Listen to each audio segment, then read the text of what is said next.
Lada ngimle no menta lano pat nile. Lada ngimle mangipat menta mano pat nile. Penghadapan kular hau paipa. Namangila yang syak menta lasan tuwai teliki srem kebeladap dia. Enough is enough. Kani kasur ka bagi kuat berpenpau dah ke Basyai ya ke government ke MDA 1 bat 2 ke dia kecu ai burom khamtam yang Ardent boleh nongilam ubang penkin mau but in the absence of a strong and effective leadership the revolution is bound to fail. But in the presence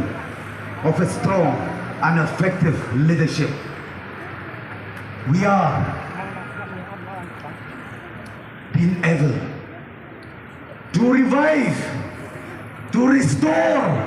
and to transform our beloved state.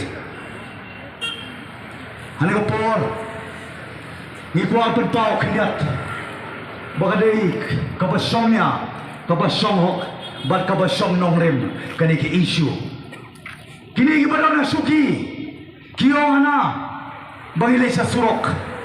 nihapan wan, nginapendap lah kejong ke kamram, hapo assembly, tanpa kiyong, bagimdan numbers, kimbut bakin, kentran mo, ngikawan kena ng Basyai,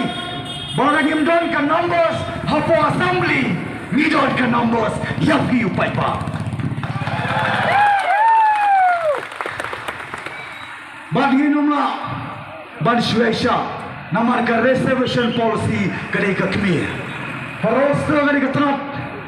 namar jong kam menta ban saye no si sedon ha wede barka rokom pentrekam ya ka roster system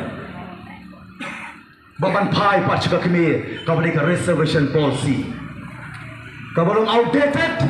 ban dong kam ban revamp ban petma ya ka lem konta mangikom ka VDP ban mapukom pai ba ubang yung the voice of the people party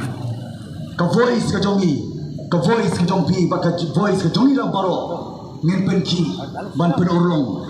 ya kani ka jingtmu namar balay la shutok la shukor ros kata